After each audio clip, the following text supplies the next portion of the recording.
Picture this. You're the most powerful man on earth. You control the largest empire in history. 65 million people bow to your will. You could have any pleasure, any luxury, any indulgence you desire. So what do? You wake up before dawn and write philosophy. Marcus Aurelius, the philosopher emperor.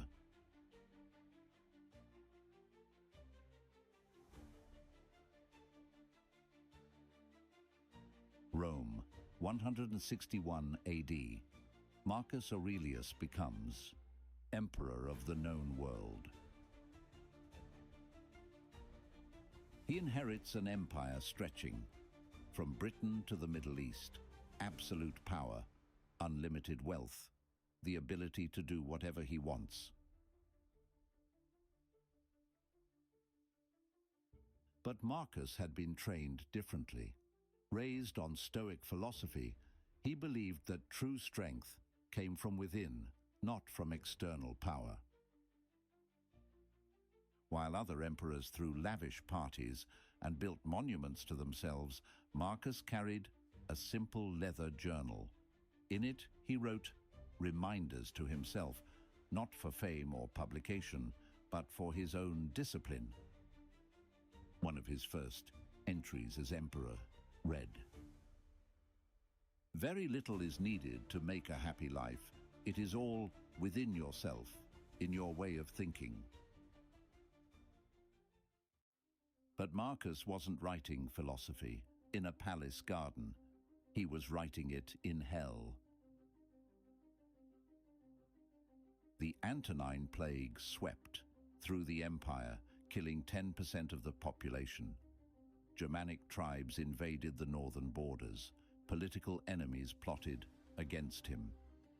For 19 years, Marcus spent more time on brutal military campaigns than in Rome. And every morning in his tent on the battlefield, surrounded by death and chaos, he would write to himself. At dawn, when you have trouble getting out of bed, tell yourself, "I have to go to work as a human being." Think about that. The emperor of Rome, reminding himself to get up and do his duty. No excuses, no self-pity. This wasn't just pretty words on a page. Marcus lived these principles when it mattered most.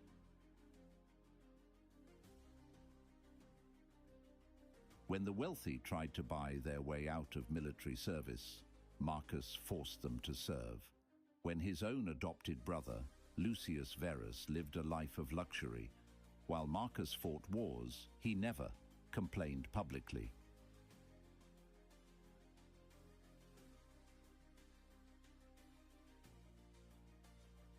He understood something most men never learn.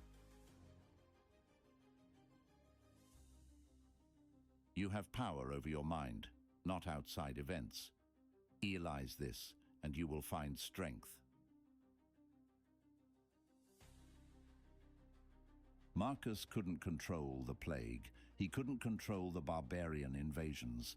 He couldn't control the corruption around him, but he could control his response. Every setback, every loss, every betrayal, he saw as training for his character. He wrote, "The impediment to action advances action. What stands in the way becomes the way."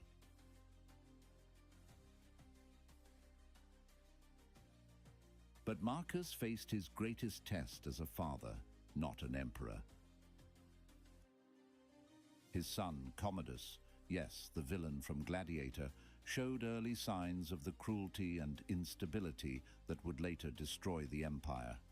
Marcus knew his son was flawed, possibly dangerous. Yet duty demanded he prepare Commodus to rule. Personal feelings couldn't override responsibility to Rome. In his journal, wrestling with this impossible choice, he wrote, "Loss is nothing else but change, and change is nature's delight.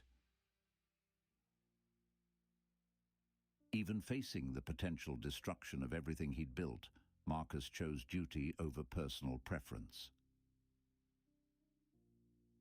Waste no more time arguing what a good man should be. Be one.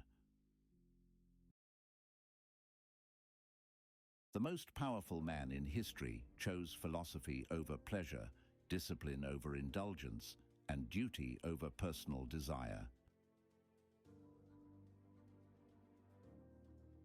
His private struggles became humanity's guide to inner strength. The next time you face adversity, remember, if the Emperor of Rome could find strength in his mind while his world burned around him, so can you.